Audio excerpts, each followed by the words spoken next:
আজ অর্থাৎ বৃহস্পতিবার বিশ্ব পরিবেশ দিবস উপলক্ষে বীরভূম জেলার রামপুরহাট ১ নম্বর ব্লকের অন্তর্গত খরুন গ্রাম পঞ্চায়েতের পক্ষ থেকে বিশেষ কর্মসূচির আয়োজন করা হয়। এই দিনটি ঘিরে পরিবেশ সংরক্ষণ ও সচেতনতা বৃদ্ধির লক্ষ্যে আয়োজিত এই কর্মসূচিতে নেতৃত্ব দেন খরুন গ্রাম পঞ্চায়েতের বড়বাবু ত্রিলোচন মাল। তার সঙ্গে উপস্থিত ছিলেন পঞ্চায়েতের সেক্রেটারি জয়দেব সাহা, গ্রাম পঞ্চায়েতের প্রধান সুমিত্রা লেট, ভিআরপি ও ভিসিটি টিমের সদস্যরা এবং পঞ্চায়েতের অন্যান্য কর্মীবৃন্দ।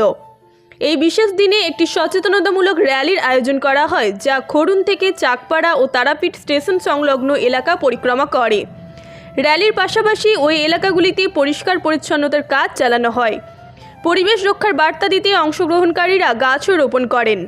বিভিন্ন গুরুত্বপূর্ণ স্থানে স্থানীয় বাসিন্দাদের মধ্যে এই কর্মসূচি ঘিরে যথেষ্ট উৎসাহ ও আগ্রহ দেখা যায়।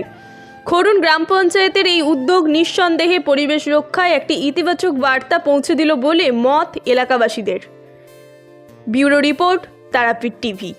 যে সমস্ত প্লাস্টিক ব্যবহার করছি, অর্থাৎ আমরা যদি ধরে নিই যে পরিবেশ যেমন কোনো কারণে হঠাৎ প্রাকৃতিক কারণে দূষিত হয়, হঠাৎ বন্যা হলে, হঠাৎ ভূমিকম্প হলে হয়, সেইগুলো সরকার তাড়াতাড়ি ব্যবস্থা নেয় যাতে পরিবেশকে আবার ফিরিয়ে নিয়ে আসা যায়, মানুষ আবার সুস্থভাবে বাঁচতে পারে।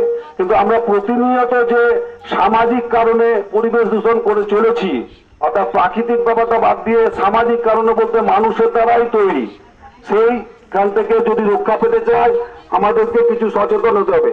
যেমন যদি ধরি প্লাস্টিক আমরা নিয়ে আসি দোকান থেকে, একবার ব্যবহারযোগ্য প্লাস্টিক আমরা ব্যবহার করব না, কিন্তু নিয়ে আসছি, বা থার্মোকল জাত বা ওই ধরনের বহু জিনিস আমরা নিয়ে আসি কিন্তু ব্যবহার করি যথাযথ ভাবে। কিরকম ব্যবহার, একদম গ্রাউন্ড লেভেল থেকে উদাহরণ দিচ্ছি।